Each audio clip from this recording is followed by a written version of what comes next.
Oh, ladies and gentlemen, welcome in. We are the B Team. Thank you again, everybody, for joining us on Jackrabbit Illustrated's Facebook and YouTube page.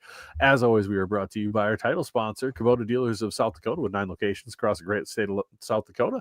There is always a Kubota dealer near you to get into some orange equipment today. If you need anything for your home, ranch, homestead, acreage, anything in between, they've got the equipment you might need, from side-by-sides to skid steers to anything else, every attachment. They've got it all. Tractors, the whole 9 yards, snow blowers. With the snow on the ground we've got now, it's probably past time to be thinking about a snow blower. So, stop down to the Kubota Dealers South Dakota. Always location near you with parts, service, and sales. Take care of your ride, get service done, and get you in a new run if you need to. And always, as always, the B Team, our show sponsor, is Culver's of Brookings and Watertown, with the Curter Burger being gone now, I believe, which is sad. But they do still have a better brand of beef that makes Butterburger better, with the delicious frozen custard to get after your meal. Always get the cheese sauce with your fries. That's my personal motto.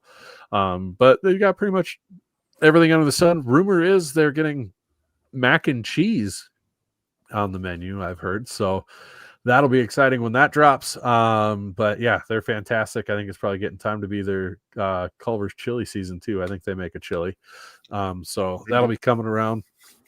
So yeah, stop in to Culver's of Brookings and Watertown and get yourself a good meal. Beyond that, you guys don't need a Red Bull or anything before the show starts. We're all feeling pretty peppy. I didn't put anybody to sleep. I didn't sleep very well last night, and that's no joke. But Ben was texting me at midnight, I'm pretty sure, so he didn't get to sleep early last night either. I know. That's pretty normal for me, but oh yeah, I go to bed a couple hours earlier than that. You keep mentioning ranch and then Culver's. They have really good ranch. I got that fly. Sorry. Look at him. Speed on the hands. It's getting cold out. That damn fly. I hit him. I just didn't catch him. Anyway, have we heard anything more about the ranch? We got the maybe we could get a Culver's collaboration between our sponsors, Adric Ranch and Culver's. That's a great idea. I think so. That is a big chain. We got to get production up, I think, first. Yeah, if that's true. We should probably the Cubbies collab. Oh yeah. My shirt, is it as like it doesn't look bad. It looks like it's moving. Does. It kind of looks like it's colors, like pixelated and it's like a holograph. Yeah, what are you wearing? Is that one of those like photographic shirts or something? Oh, there it is. It's a stretchy golf shirt, yeah. Yeah.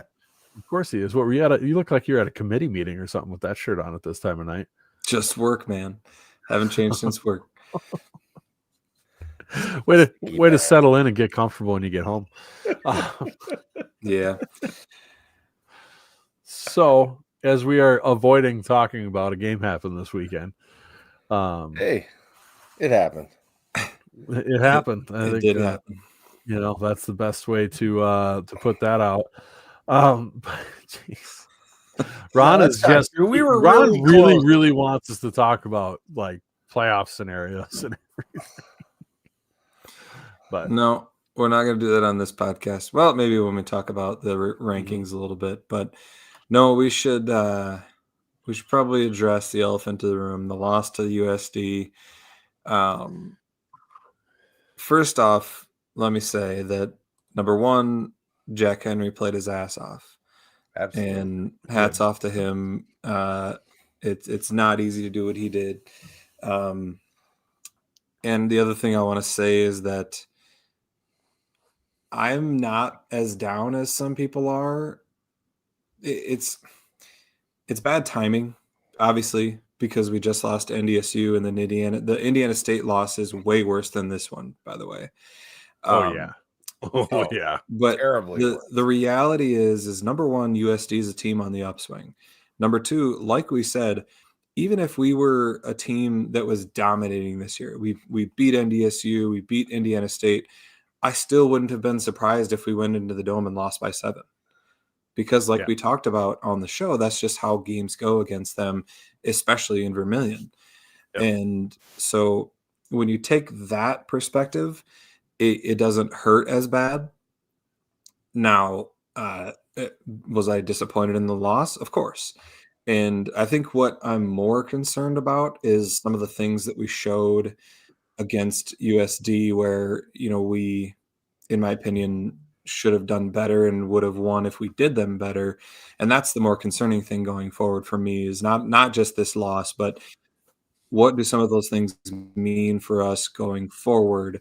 And I think, I don't know, the efficiency has been a problem all year. The efficiency and consistency has been a problem all year, and it shined in this game. We just could not get it going in the second half. And when we did, we'd shoot ourselves in the foot with either penalty or turnover, and it bit us. And the real question is, are we going to see that change in these next two games, or are we going to continue doing that? And, Illinois State's a good team. UND is a good team. And if we don't change the way we're playing, it's not going to go well. So, well, I know we mentioned many times early in the year that, penalties would come back to bite us against good teams. Well, here we are and the penalties are biting us. It was a big factor in this last game. A lot of yards. Yeah. Overall, I'm with you, Ben. I other than it being a loss to USD, which is just always really tough to swallow, I don't see how you can be more down than you were after the Indiana State game. Like, the team played way better this game. There was a lot more heart. There was a lot more effort, the whole 9 yards. And that was good to see because, the elephant in the room nobody talked about is we had to bring in a bunch of transfers. And we've talked about it with other teams where that can go south if things don't go around. And Coach Jackson talking about how close this team is and everything else. I think that showed a little bit with the effort they played with. Now, Jack Henry did a great job, especially for it being his first start. And like you said, in that environment, I agree completely.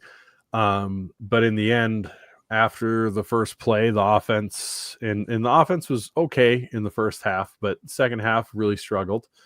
Really shouldn't be a huge surprise, right? You've got a freshman quarterback in there. We have an okay run game, not a great run game, and they're focusing on the run game. They saw what we did and they figured it out, and we weren't able to or didn't make adjustments off of what they changed. And it was a struggle for the offense in the second half and untimely penalties. This offense is not designed, even with Chase Mason, he's been able to get us out of those situations sometimes. But the penalties, this offense is not designed to, or really able to overcome penalties on drives. And this is a sustained drives type of offense. And when you get those penalties, you're killing yourself. And especially when they're false start penalties, those are mental errors you can't have and expect to win in that building. Yeah, I mean, in reality, when you have a young quarterback like that, a 3rd and 2 is way different than a 3rd and 7. Yeah. Huge. And we saw that time and time again that we would be in decent positions and we would just shoot ourselves in the foot. Yep. And it just, it came back to bite us, which is too bad because I think without all those times that we shot ourselves in the foot, I think we would have had a good chance to win.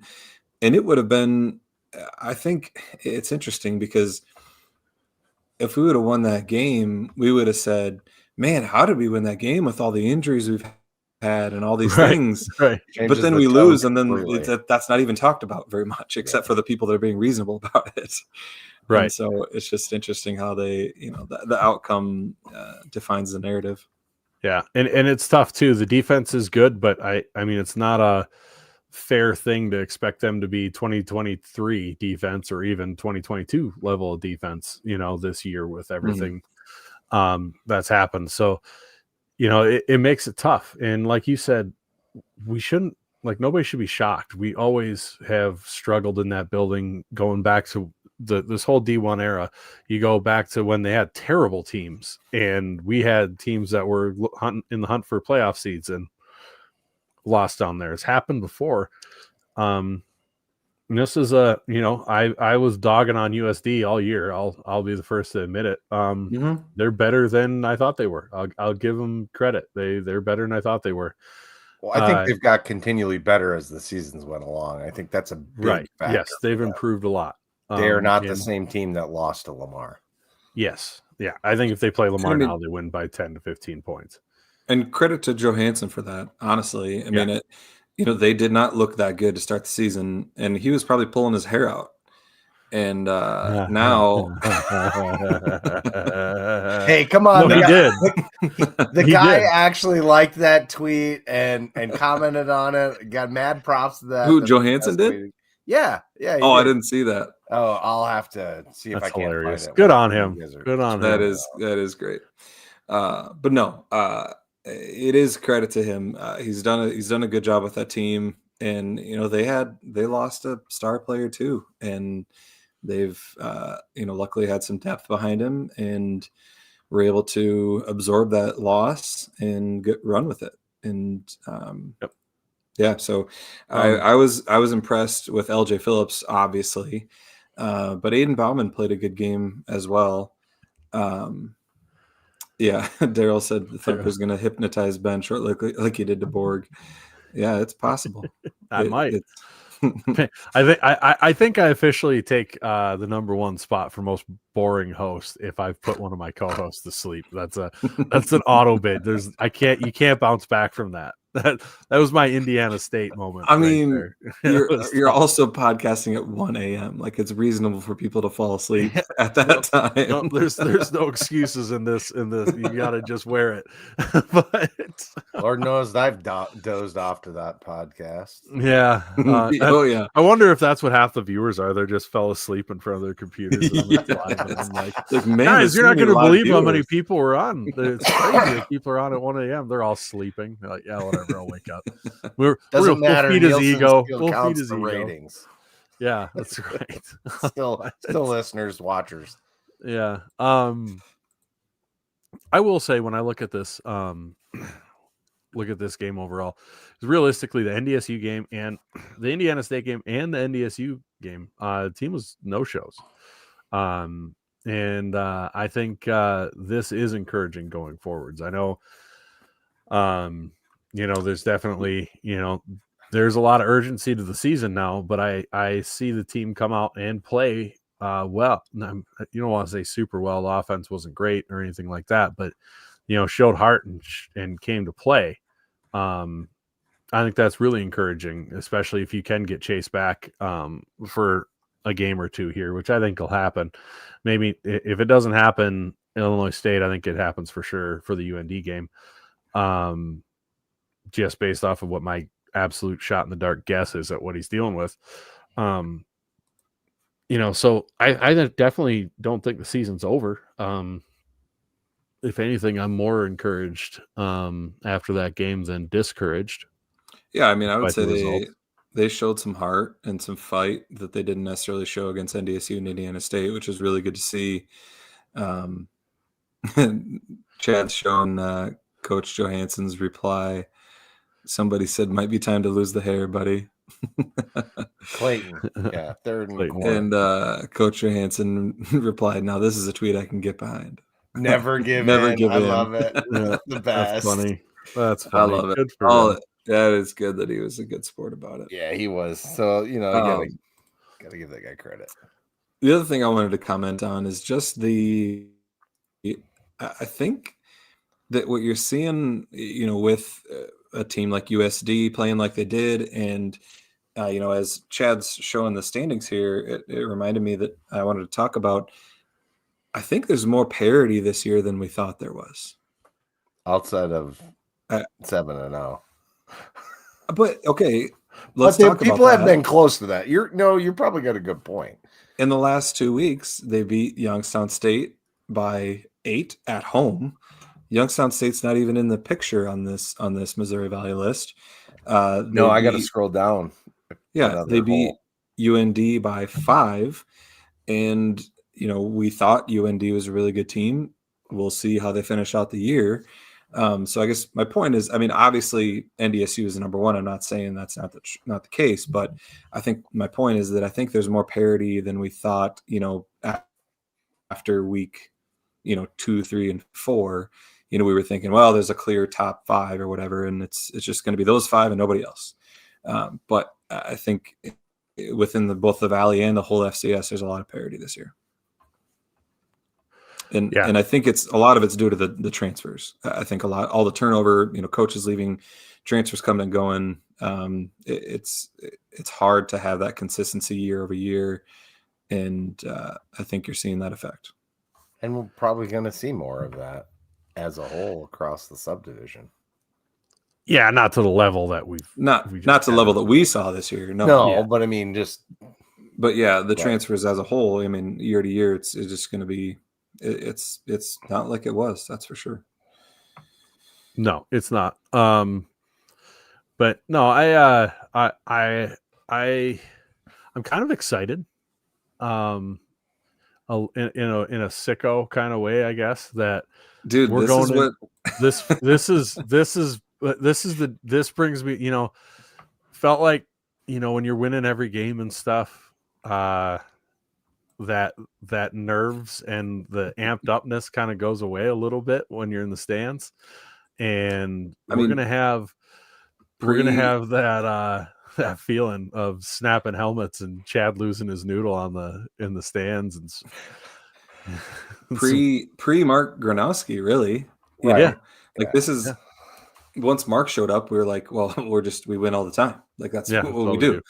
And the shades of Mark with their quarterback this last week, they were there. That was a hell of a play along the sidelines. Yeah.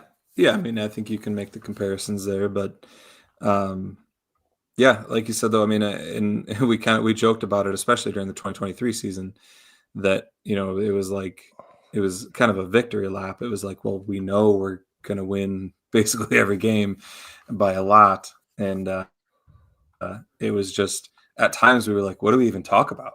Like, what? Right. We just go on and say, oh, our team is still really good. And so the run game wasn't quite as good as we wanted. It was only 150 yards rushing, and wish we would have got the second string in sooner. Right. That's true. I'm not sure what's harder to do, a podcast when you win a game you knew you were going to win, or a podcast when you lose a game you really didn't want to. Well, come on the late night show with me and find out. I didn't ask which is more boring. This has been the toughest year of the late night show, that's for sure. I believe that. Oh boy, here we go. Sam was like, they're starting at 11:30. I'm like, yep. They're probably going till 1:30. Yep. Pending someone's sleep paralysis. Well, he was only out for 20 minutes. That's a good snooze. That's a good. Yeah. That's just prep work there. It's first sleep. Do you call that first sleep? Yes, first sleep. Historically, that was a thing. Yes, that's right. Yeah, it was. Or they do that in Spain. Yeah, they have a siesta and then they go to bed real late. After that, that's their thing. Let's do that. I'm for that. I'm a night owl. I do great there too. Let me sleep in the middle of the day. I'll get more done at work.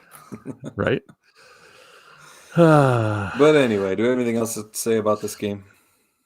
Red versus blue is fantastic, and we need to do it all the time, every time, in all the sports. That was cool to see.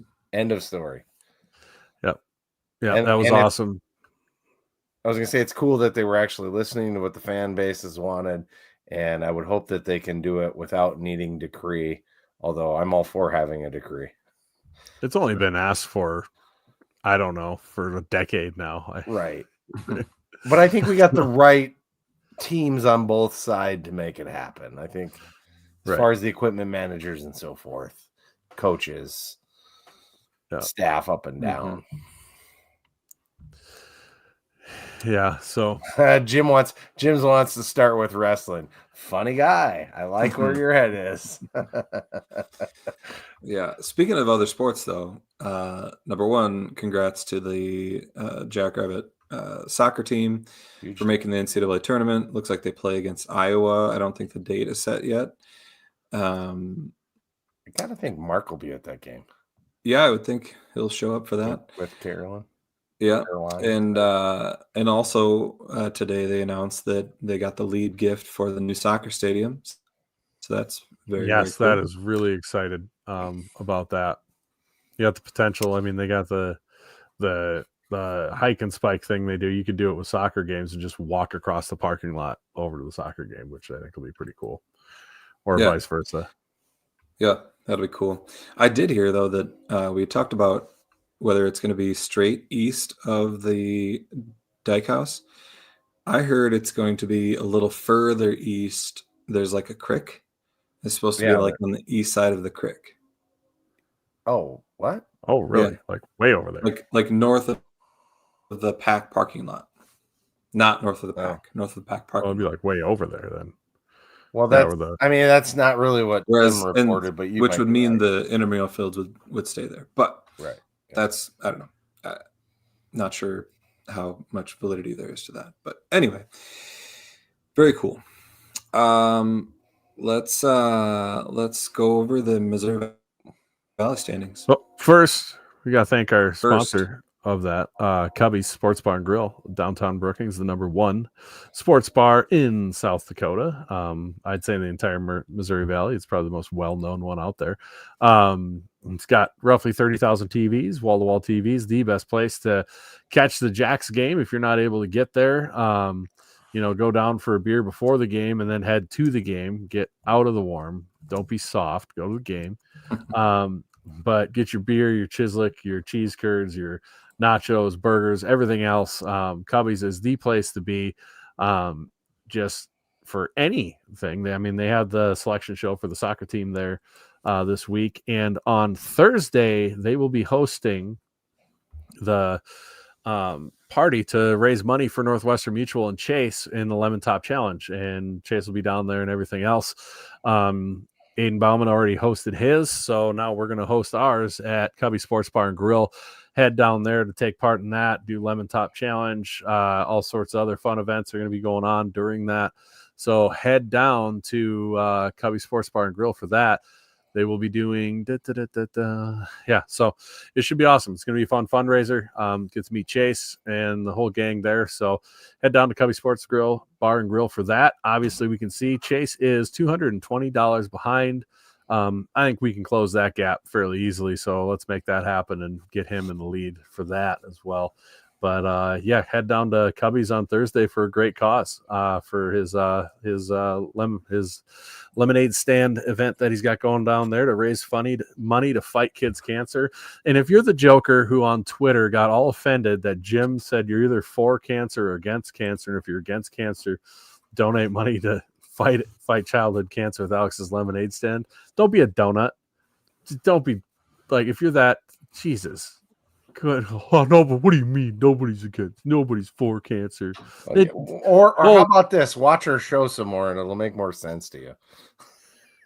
God, incredible! Like I just, it's all up in their feelings. Like, holy smokes, it's a joke. I'm not going to finish that statement. Ben's kids might be watching. It's very possible. We're going to get some comments now. It was your mom joke I was going to throw in there. I'm not going to do it. Anyway, so good deal. Valley standings. Before we do that, Bradley Koenig mentioned women's basketball beating Rice on Friday night. That was very cool. They played very well. Go watch a women's basketball game. That team is very good, very fun to watch. Blend of both some really exciting young players and some experienced seniors, and they are just really, really good. So, Brad, because I know with you watching, could you comment what number school that is for you to watch in person? He went up there because he'd never seen Rice play in person, and if you know Brad, it's an absurd number. Just buckle up for when he puts that in the comments. A bit of a sports enthusiast. I'm pretty sure it's over 300 different colleges he's watched play in person. That's crazy. Yeah. So college football campus tour, eat your heart out. Right. Yeah. Well, I mean, Brad's got him by a couple of years. Yeah, he's got him by 5 or 10 years or so. He's retired now. All right, to the Valley standings. We've got NDSU sitting at the top at 7-0 in the conference, USD at 5-2, Illinois State at 4-2, UND at 4-2, SDSU at 3-3, Southern Illinois at 3-3, Youngstown State at 3-3, Indiana State and Northern Iowa both at 1-5, and then Murray State at 0-6. Isn't it crazy that Youngstown State has a losing conference record? Aren't they 3-3? 3-3 is 500, isn't it? 2-3.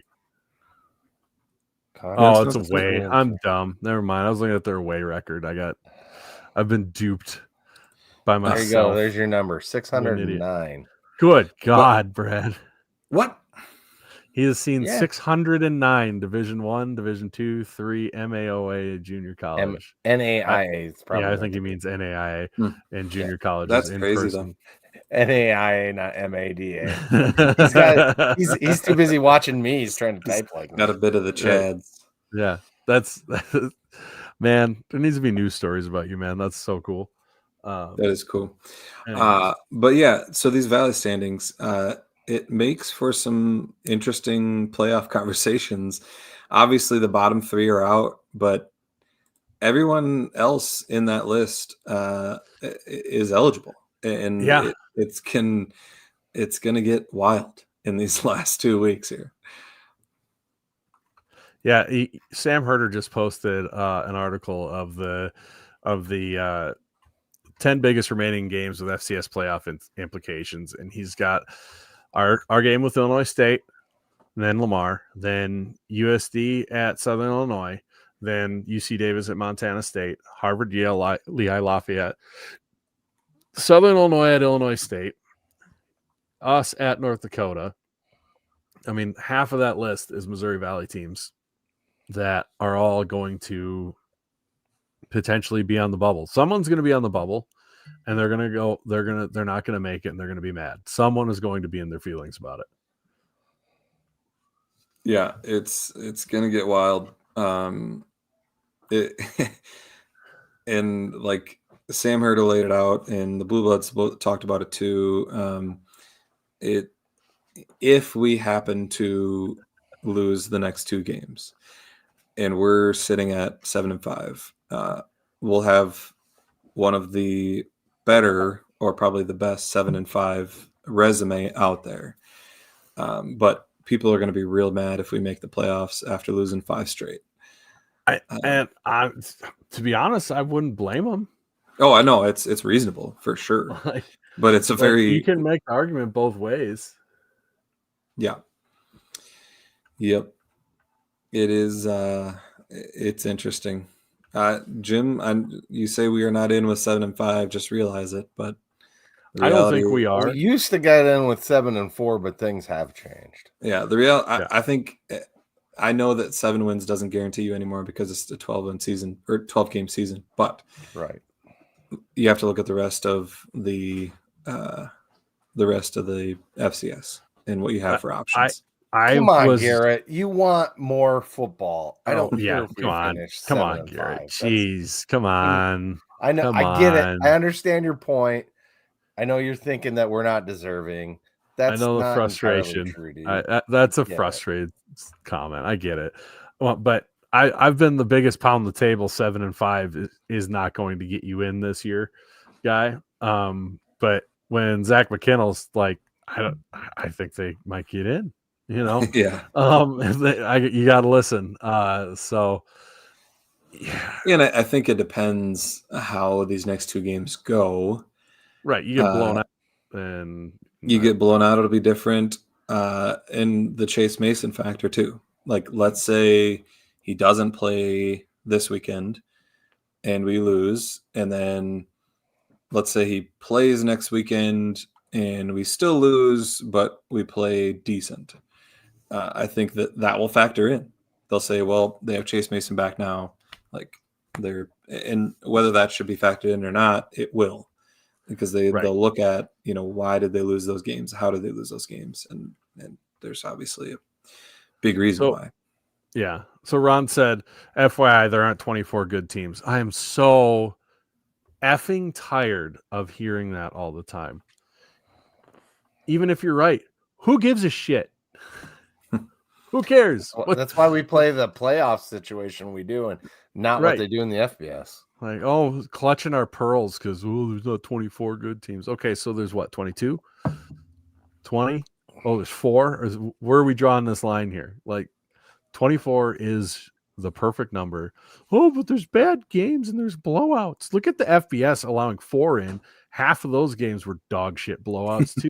Give me this stupid game sucked in the first round. Well, then you don't like football and go watch figure skating. I don't know what to tell you. I mean, just soccer's football too, if that's what you want to watch. Right. Like, if every game doesn't go to overtime, then the playoffs suck and they shouldn't have let anybody in. Come on. Be better. Jesus. Drives me crazy. It's more football. Yeah. More football is good. I like football. I want more football. The first round of playoffs is my favorite time of year. It's the best. That's when you have to have like 20 windows open on your ESPN Plus app and you're bouncing from game to game. It is awesome, actually. And guess what? There's an upset like every year in the first round of the playoffs. Like, I don't hear people bitching about the NCAA tournament. We lose Brendan's feed. Can't you hear me? No, I hear him. Yeah. I can hear him, but I can't see him. But I can see him tim too. I see me. That's probably on your end, bud. Probably for the best. All right. Is he? He may have fell asleep. I'm not sure. Yeah, just bobbing off into my. So somebody mentioned. Oh yeah, Seth Meyer mentioned lot of variables. Sac State could win out and finish 8-4, and that's what Ben was trying to say. Now that's gone. Ben's fault. It wasn't me at all. Well, that's because he's up at that one place with the sketchy internet. If he was, elsewhere with his Jackrabbit background, that wouldn't be the case. You're right. If he was at home, but to read Seth Meyer's comment, lots of variables. Sac State could win out, finish 8-4, and that would help us. UT Martin could beat Tennessee Tech and take an at-large spot and hurt us. All these things are true. I don't think I see UT Martin beating Tennessee Tech, but could happen. Well, and like Brad Koenig says, come on, get in and go on a roll. The Mavs, he's talking about Minnesota State, slipped into the D2 playoffs last year after dropping the last game due to strength of schedule over head-to-head. Ended up in the national semifinals. Like, Youngstown State wasn't exactly a rockin' powerhouse when they made their run to the national title that year, and they were at-large team that was in the first round. So a lot of season left. There's a lot of fun to be had yet. I mean, we could still get a top 8 seed. We could take on a number 1 or not number 1 seed, probably not NDSU, but I mean, it's possible we could take out a top 4 seed and still be able to host one of them games too. It just depends on how things all shake out. Yeah, I mean, if you win the next 2 games, there's this completely flips, and all of a sudden it goes from it'll have gone from I don't even think do we want to make the playoffs to all of a sudden there's potential top 8 seed.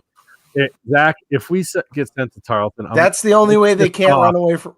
After the tail tuckers canceled 2 games on us because they're a bunch of goddamn cowards down there. Yeah, that way they can't run away from the game. That's why he wants to see it. The shit talk I'm going to have before that game, like, if we have a host from Tarleton, I will talk shit to their face. I hate them. And Ben's gone again. He's Ben. He's fading. He's fading faster than right. Zach. What's worse? What's worse? Nap time or your internet dying? Johnny Bang brings up a good point. How cool would it be to go to Harvard? That'd be fun. I'd actually consider going to that game. Like, oh yeah, dude, that'd be awesome. I if it's second round, I definitely would be looking at it. I gotta go home.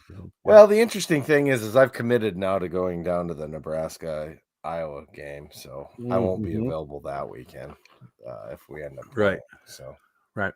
That just means we need to win 2 games and get right.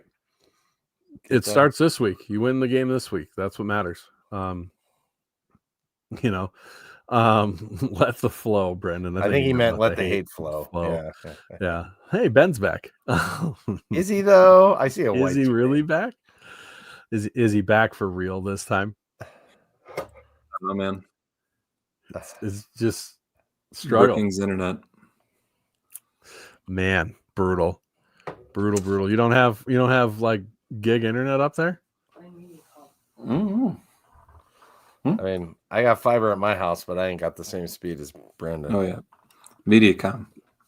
Wow. Yep, that'll do it. Yeah, for the playoffs, I still think it's a week early to really get too into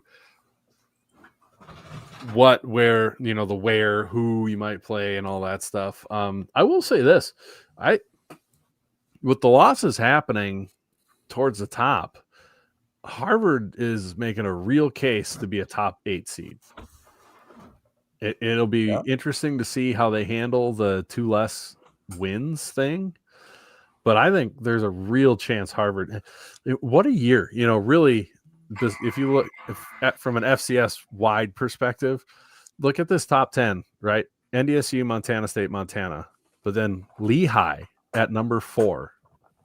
Like, has anybody really talked about the fact that Lehigh is at number 4? That's wild. Nobody picked that at the beginning of the year. Tennessee Tech at 5, Tarleton State at 6, Harvard at number 7, and Mercer at number 8. So you've only got 3 teams from the Big Sky and the Missouri Valley that are in the top. We got a gag going. He's just so boring. I'm gonna put your hand in some water when you fall asleep next time. It wasn't coordinated, I promise. Oh man, you didn't even notice it. I thought for a second your internet froze and your arm was stuck there. Yeah, best time to do it, Ben, after your internet creeps crapping out. You know what? Times. Ben was just playing the long game the whole time. Right. He was really setting me. He got me good. I didn't even see. I didn't notice when Borg did it either, to be honest, for a minute. And I'm like, oh no. I was doing this. So Chad fell asleep too. You didn't even see him.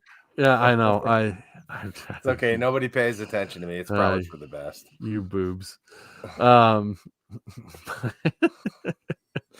It is wild right now that if the Redshirt Sports poll were to stay chalk, this could be your potential top 8 seeds. And Stephen F. Austin at 9. So you're getting a lot of new top 8 seeds out of this. Blue Bloods, Zach McKinnell's taking exception because he says, if you listen to a certain show, they told you that Lehigh was going to win 10 to 12 games. Yeah, Zach, come on. That's not number 4 in the country usually. Come on now. We know that. A 10-win Lehigh team is not number 4 in the country 99% of the time because Patriot League. But no, I mean, they're going to win 12 this year. I'm with you there, Zach. I might be a little late to the party compared to the start of the year calling 10 to 12 wins, but that's why you listen to the Blue Bloods to get the good information. Parity doesn't equal quality in that case. That's true. Or not really parity, but being better than everybody else in your conference. Yeah. Did you guys go over the top 25 while I was disconnected? We did not. We were just starting. I was just talking about how wild this year is that outside of it, in your top 8, there's only 3 teams from the Valley and Big Sky.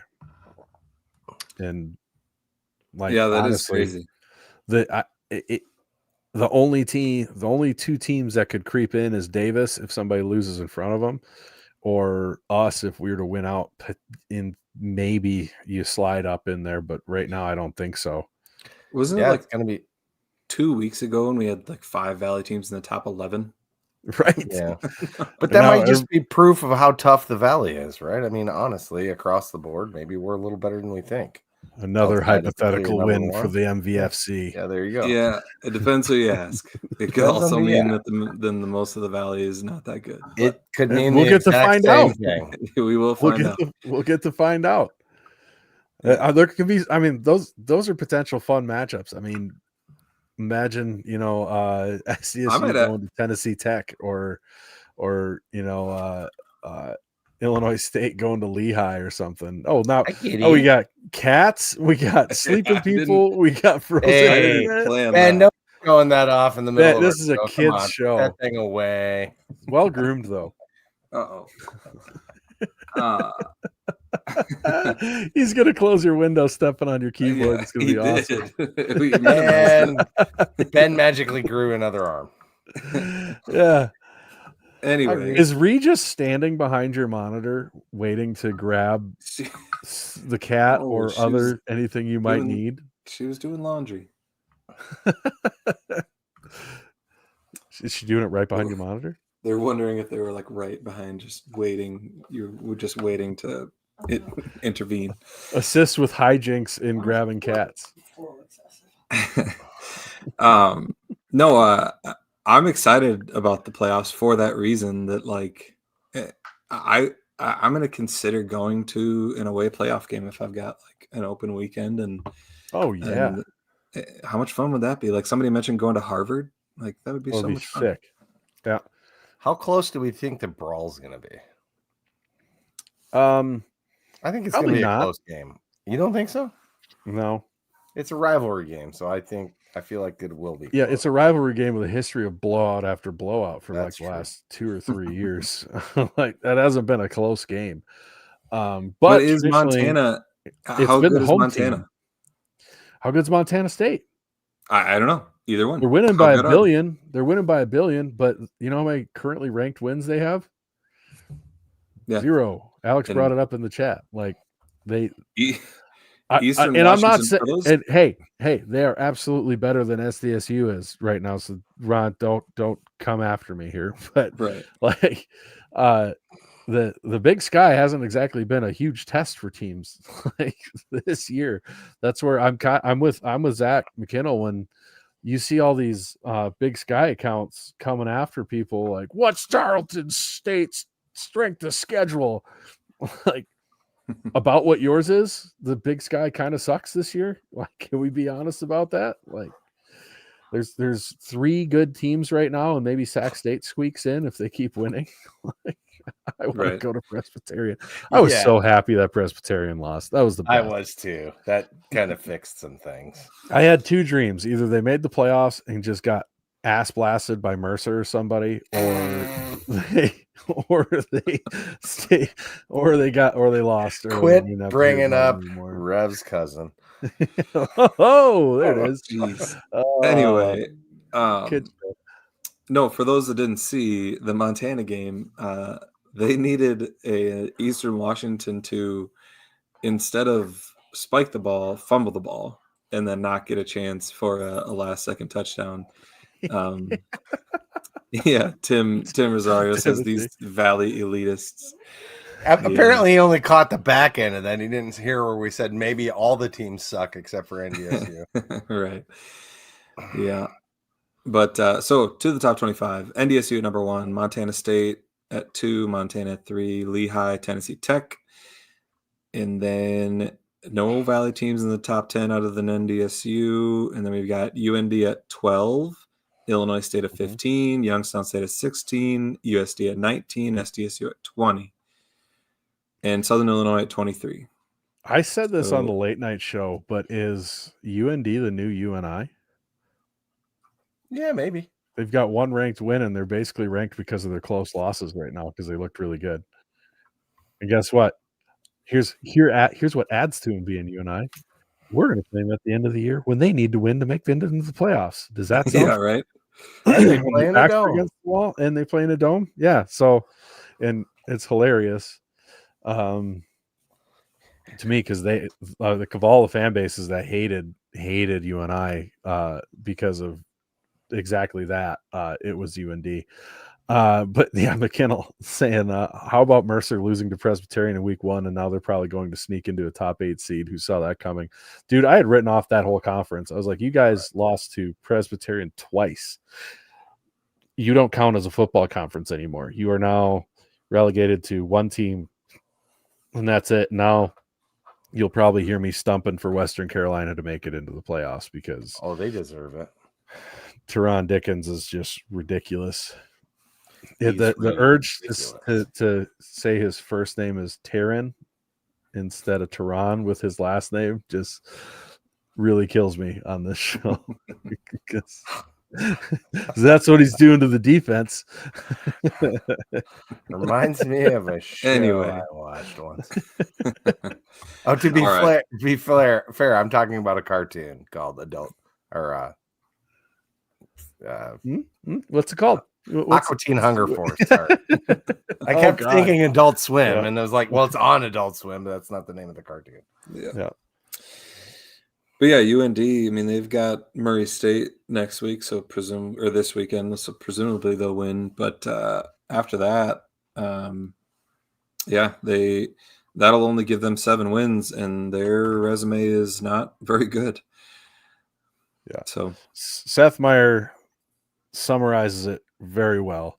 He says UND, USD, and SIU all need to win out to make the playoffs. Jackson, Illinois State both need to win one of 2. All but one game among those 5 teams is against each other. That is just fireworks the rest of the season. It's going to be fun.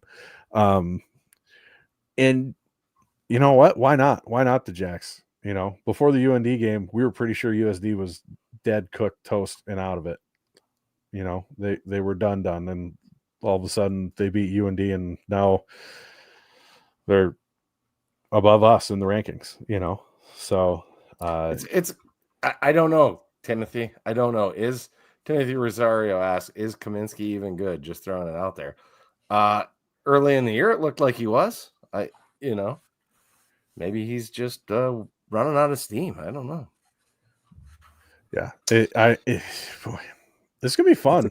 It's gonna be a fun final 2 weeks of the regular season, that's for sure. I'd love to say we're gonna find out a lot, but we've been saying that since week 4, and I feel like we don't know anything. We still know nothing. Right. But everybody remember, this is football. The narrative can change in one game. If the Jacks were to go out and win 38-10 this next week, all of a sudden everything changes. Like everyone's going to be in our comments. Well, we're going to go up to UND and we're going to beat the brain. Yeah. We should be ranked. Why aren't we ranked higher?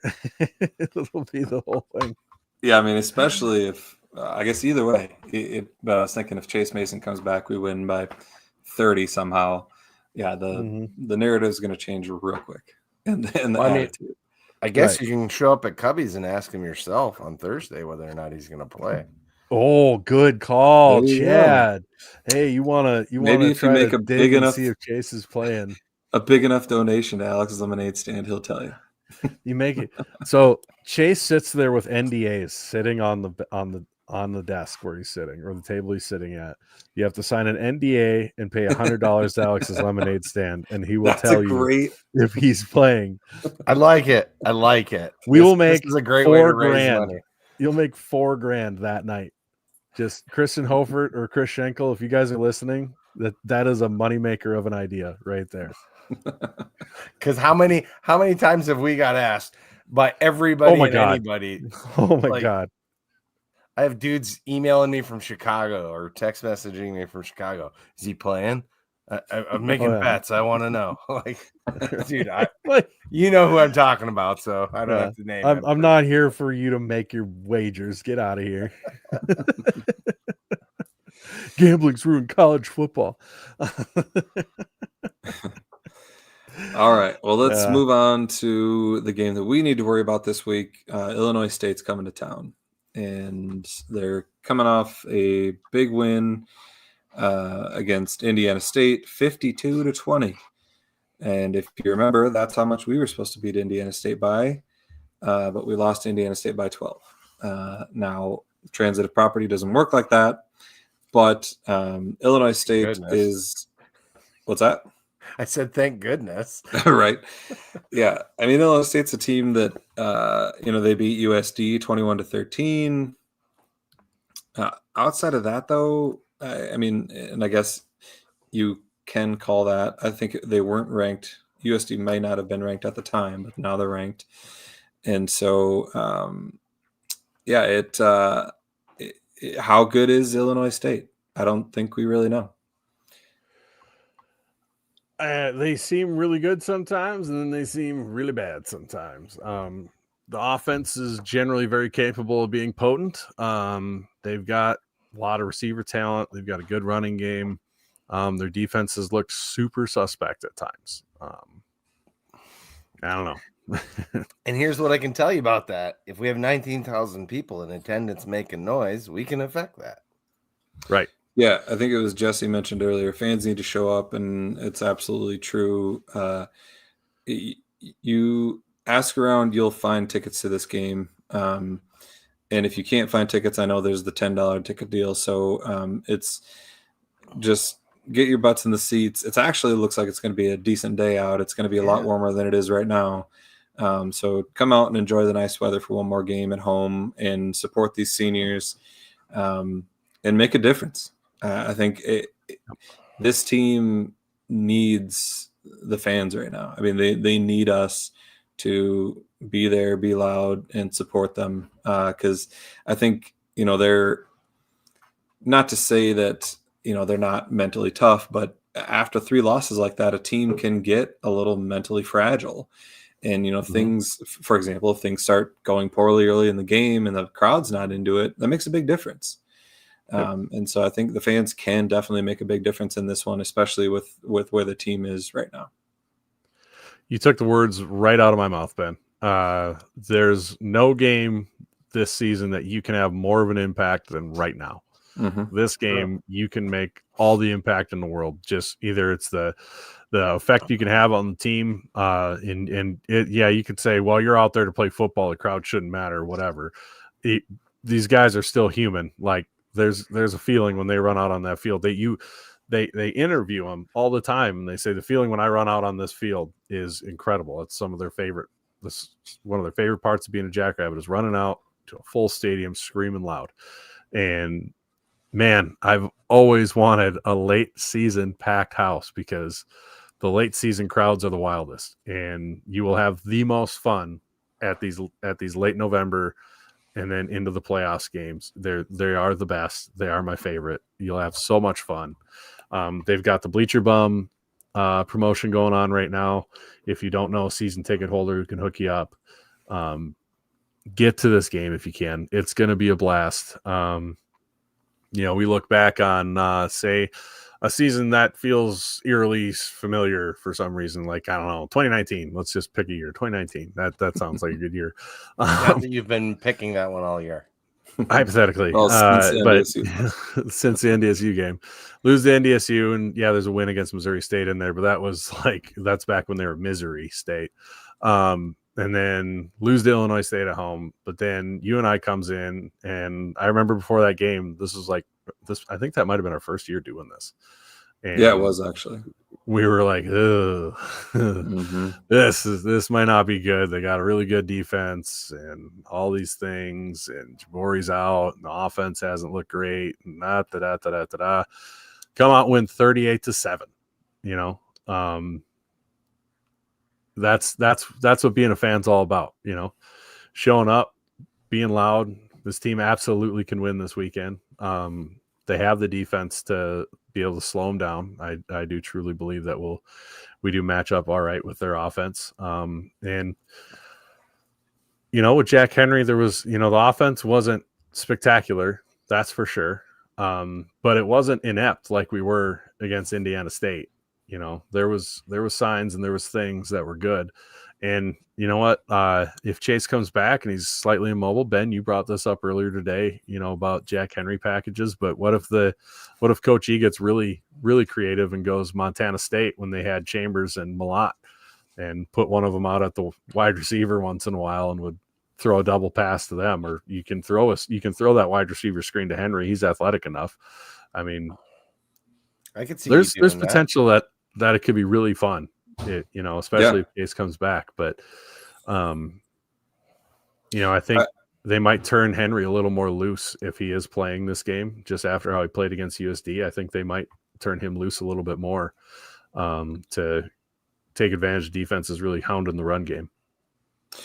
Yeah, I mean, I think even if we don't see Chase back this week, I think that Jack has had enough snaps under his belt that you could tell. I mean, he was getting into the game, or the game was slowing down for him, and to the point where he was running the offense. He wasn't just out there taking reps and surviving. Like I think against NDSU and Indiana State a little bit, but you could tell he was feeling comfortable, and I'm excited to see that development because when a kid's that young, each game you see big steps, especially in their first year as they starting. And so I think, like you said, I think we need to open it up a little more and make them respect the pass. And yes, Chris Howard says more bubble screens. No, and he had some laughing emojis behind it because yes, I think he was talking with the 2 quarterback package potentially. Maybe, or he was talking about too many bubble screens called against USD, which I agree with, because I think USD was in the situation where they were going to be aggressive, and we needed to try to beat them a little deeper like we did at the end of the first half, and we kind of went away from that in the second half. And I would like to see that open up a little more and have some confidence in him and let him sling it. Yeah. I think you have to, people question the effect having Chase Mason in the game makes, and understandably so. He's one player, but offensively that makes such a huge difference, because now all of a sudden you've got a quarterback who has been deadly on the intermediate routes. You've got to, you can't just hound up and try to blitz him, because he can make things happen. He did it all year. I mean, granted, you lose Ogroski and everything else, but lost him pretty early, and they're still averaging 35 points a game with Mason at the helm. You need to get some semblance of that threat to back the defense off and stop letting them be over aggressive the whole time. And honestly, that's probably that was USD's strategy. Make the backup quarterback beat us. And I'm sure Brock Spack is going to do the same thing, because that man knows defense. If he knows anything, the Spack stash knows how to play defense. So he's going to have something cooked up for that. But it'll make a big, I think it'll make a big difference if we can try to open it up and make them respect the pass game a little bit more. I think that'll be really, really important, because it makes a huge difference in how this offense functions, because we just don't quite have the run game to be able to take on full pressure aggression all the time and consistently run the ball. Yeah. And that's one concern. I talked about how I don't feel that bad about the loss, but I have some concerns with things that I saw. And I think one of my biggest concern is the run game. Can we consistently run the ball and not end up in these 3rd and 8 situations because we tried to run twice and we got stuffed twice? I mean, you just can't have that. And, if you look back at this game against USD, there were quite a few runs that just got stuffed in bad spots where we couldn't have it happen. And I think it happened against Indiana State too, where we would have some success, and then it just wasn't consistent enough, and we would just stall. And that consistency in the run game has to be there, because that's your go-to yards to make these 2nd and 3rd downs a little more manageable. And so, I think that's I really, really want to see some improvement in the run game, whether that means, Jordan Fink's, asking about if the differences with Isaac is taken away from what the Hogs do well. Is it a zone blocking scheme thing? I think it's it's either zone blocking or RPO. Like Chad mentioned, it makes it difficult on a lineman when, and we saw a penalty on it against USD where a lineman got too far downfield on an RPO, and okay, no, go ahead. That was Jack Henry not getting rid of the ball. Full stop. The end. Well, that's what the problem was. So he's got to throw the ball. That is not a blocking problem. You have to release and get downfield, because there was a screen on one side and an RPO pass on the other. My point is that it makes it difficult on the lineman when you're having to possibly be blocking for a run, but also be blocking for a pass on the same play, and you can't do things that you would normally do in other situations. That's all I'm saying. Yeah, because I'm not saying that was the fault of the lineman. Our O-line did look pretty good this last game in pure pass pro. I would agree with that. Pretty good. It's not like we didn't run RPO with Mark. I agree. I'm just saying that I think you have to match what the players you have. And we had different players then. And so whether that is something that we should still be doing or not, I don't know. It hasn't. Our running out of the RPO has been awful.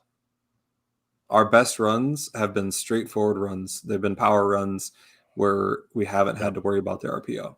That's a fact. You can go do the averages, and I'll guarantee you see that. For the sake of being devil's advocate here, the reason you run an RPO is because the defense is selling out on your run, and you should be able to hit somebody who's open because they're playing the run or they're playing man. Yeah. And I think that's play action is not necessarily RPO, so you can still do play action. That's I think Chase Mason had a lot of success with that. And it's because he has a rocket arm and it works better with, I mean, and he's more experienced. He's reading defenses faster. I mean, there's a lot of differences with him. And play action's different because it's slow developing. You don't have the option to give the ball to the running back.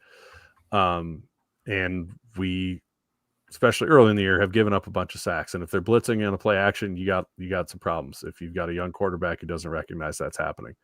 I think also devil's advocate, as much as the bubble screens drives everybody nuts, the idea there is you've got a young quarterback, get it in a playmaker's hands and let him make a play in space. Not saying that the volume is called for, but that's a thought process that makes sense there. I will say that I was criticizing Eidsness on Saturday when I went to rewatch. I pulled that back some, because I saw multiple plays and specifically third down calls that were schemed up extremely well. We had numbers, and if they execute, it goes for 10 plus yards. You get a first down, and it's like, oh man, that was a great call, because he schemed it up well. Well, the outcome of the play doesn't change the fact that it was schemed up well. And so I'm just saying that we've seen a lot of talk about Eidsness. That's my take, is that you have to take into account the execution of the play and know that, it could have been a good call. It just wasn't executed well. I think that's kind of the point that Jesse was making here, that the wide receivers just aren't blocking quite like we used to get with the Yankees or whatever, that's that's a fair assessment. I think there are guys that do block well, better. One or two receivers in particular, but I won't call Granted, I mean, the Yankees are like, NFL caliber players. Yeah, you can't. A lot of teams don't have players who can block like that as wide receivers. And you could put them both on one side with the guy behind them. So, it was unfair running with the Yankees on the outside, really. Well, they made a huge difference in the run game, and that could be it. I tend to agree. Jack Smith has been blocking his butt off, and I think he should get some kudos there. But when you're having a stretch like this, it's never just one thing, and it's never just coaching. It's never just the line or anything else, or just the running backs, or just the running backs, or just any of this. It's a comedy of errors that's happening to cause these issues. I think is kind of the point, because Coach Eidsness doesn't like the dude knows football, right? No doubt. And that doesn't make him beyond a reproach for sure. And I'm not saying that. I'm just saying, you know, there's more to it. Like you said, you know, we don't see, and there's execution things that we don't even notice because we don't know how the play, you know, is drawn up and what their keys and where the blocks are supposed to go. 100%. You can have a play that looks awful because you had someone block the wrong guy and then he gets sacked in the backfield, and it's like, who called that? It was so dumb. It's like, well, if Steve picks up the linebacker like he's supposed to instead of trying to block down on the nose tackle, then we're fine. You know, like, or the running back decides to cut up or not cut up, and you know, a block looks terrible when maybe it wasn't terrible. Maybe it was blocked the way it was supposed to be blocked. Yeah, you don't know that as a fan. And that's why, you know, we talk about it as an offensive unit. It has to work together. And it's, you know, all these things, it's none of it. I don't think it's unfixable going forwards. You know, you could still fix it and still lose, you know, against Illinois State or UND. But there's always a reason that something was ran or things went that way. And, you know, we don't know what happens. You know, they run the, you know, we love to call it the third down give up play. Well, for all we know, they thought the plan was to get 4-5 yards and go for it on the next play. And you get 2. And then, so now you're punting, you know. There's a lot of situations like that where we don't know what the thought process was. Yeah. Well, and, you know, I think it's funny when people are like, man, I wish we had Lujan back. Yeah. I also wish we had all the players that he was able to call plays for. That is true. Like, sure made his job easier, huh? You can't take that out of it. If Isis was calling plays for those guys, it probably would have gone pretty well too. I mean, you mean one of the best teams in FCS history? Yeah. I mean, has he had the same success at his next stop with the, you know? I mean, no, I think not. Maybe not all things are equal there.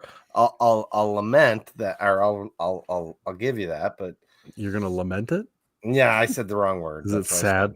We're gonna be sad. I'm gonna be sad that I'm gonna lament the loss of Lujan. I'm gonna get a AI song of Chad's lament about Lujan. Yeah, you do that. We'll watch it on Jackrabbit JIAI tomorrow night.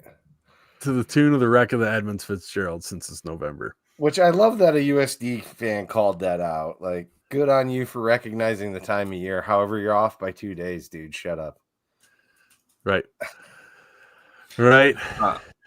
Like Jim says, what are you drinking, Chad?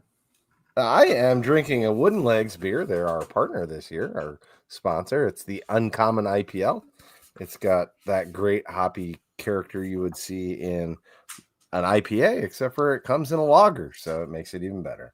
And I like this beer a lot. And, you know, man can. We drink the whole thing. Very nice. We need to make Jim like an employee or something like that, because he like produces from the comments. He's like, hey, idiots, you haven't talked about Wooden Legs yet.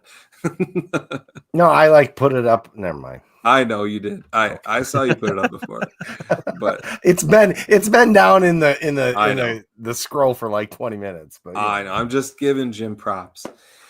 Jim's great. I agree. You'll get the same amount of pay that we do. There you go. It's not great. He knows how much it is. It's 0. Jim we says, have been missing random animal facts this year. Yeah. Redbirds. Let's see. Redbird is a common name for a northern cardinal. They mate for life. There you go. They mate for life. Yes. That's very interesting, actually. Just like penguins, but they have feathers, also like penguins. Yeah, right? They all have, assuming they're talking about, you know, birds? The cardinal, because there's a lot of red birds in the world. But we'll go with the cardinal. Here's a fun animal fact about a red bird. Everybody talks shit about a jackrabbit not being intimidating, but no one says anything about a red bird. Like, right. Red birds are songbirds. So the biggest one is they're all weighed in ounces. Like there's nothing. That is true. Like everybody's like, "Oh, rabbits are such a weak mascot." It's like, have you paid attention to the rest of the mascots? Yeah, like they're not all lions and tigers. Like, right. Well, Indiana had to invent a mascot because they didn't even have one. Like, what's a Hoosier? Nobody. Ask Indiana fans; they don't know. Someone who's from Indiana. That's always their answer. Could be Sheldon, Iowa. Could be Sheldon, Iowa. They wanted to be orange and black, but they couldn't think of a mascot. Oh, that's not the one I'm thinking of. Jack-o'-lanterns. Yeah. Anyway. No, they're not the jack-o'-lantern. They're the ORABs. The ORABs. Yeah. Orange and black. That's their mascot. It's crazy. A Hawkeye is a body part, I would think. You know, it's the eye of a hawk. Anyway, hawk, it's just the eyeball. The bird fact, though, mating for life. That's interesting. I feel like Hawkeye is a character in Marvel. There's no way we know that for sure. Oh, why not? I mean, I'm sure there's ornithologists that do know that. I mean, you don't follow every bird through its whole life. You don't know what they're doing. All right, I'm going to look up how long does a cardinal live, because this is easy. They live 3 to 5 years. You mean to tell me we couldn't put a tracking collar on a couple for 3 to 5 years? You only need to do 2, the boy and the girl, and if they stay together forever, there it is. But now you're making an assumption about the whole species. I mean, there's people whose whole life is being an ornithologist. Just ask them, you know. Anyway, how do we know that the one's not sneaking out? And that's what I'm saying. He took the tracker off for a night and went over to the next tree over. He left slipped the tracker. He's down at the bar. His phone died while he was out down at the bird bar at the old bird bath, taking a sip. None of his buddies want to hang out with him anymore. So that guy's always like that. This is how we preview a game. Is we talk about random infidelity amongst redbirds. Yeah. Okay. Just ask Brock Stack. Is he married? According to a random Facebook post, Cardinals were subjected to greedy pet industry from the 1800s till 1918. That's a random Facebook post that for some reason Google brought up to the top when I Googled Cardinal facts. I don't know why that person is a thing. Interesting. They'll live up to 15 years in captivity, though. Hey, Ron, just go figure out why the name Wooden Legs is what it is, and then get back to me. All right. There is a reason. Before we lose all of our live viewers, because it's plummeting like crazy. Like a rock. They know we're in garage. Oh, my God. We're an hour and 12 minutes. That's what I'm saying. We got to get out of here. It's about time to go to sleep, isn't it? Come listen to us on Wednesday night. It is time to go to sleep. Wednesday night at 9 p.m. Scared money don't make money. As Jim says. What else we got? I was gonna say we're gonna try and put together another Thursday night show for the takedown for the wrestling podcast if we can make the takedown. You guys need to get like a voiceover. I did confirm the Cardinals made for life. Okay, yeah, that's gone so well. What's your... I had to confirm because I knew the Cardinals mating fact off the top of my head, and I had to just double confirm it, and I was right. So the ones and that your source was what? The internet? They made for life. The ones that they've tracked made for life. We don't know about the rest of them. Bird watching daily. Those shady bastards, shady redbirds sneaking around. All right, and we're done. Let's hang out with him anymore. Oh, he's a redbird. We have, as Jim says, as we always say, go big, go big, go Jags. Go Jags.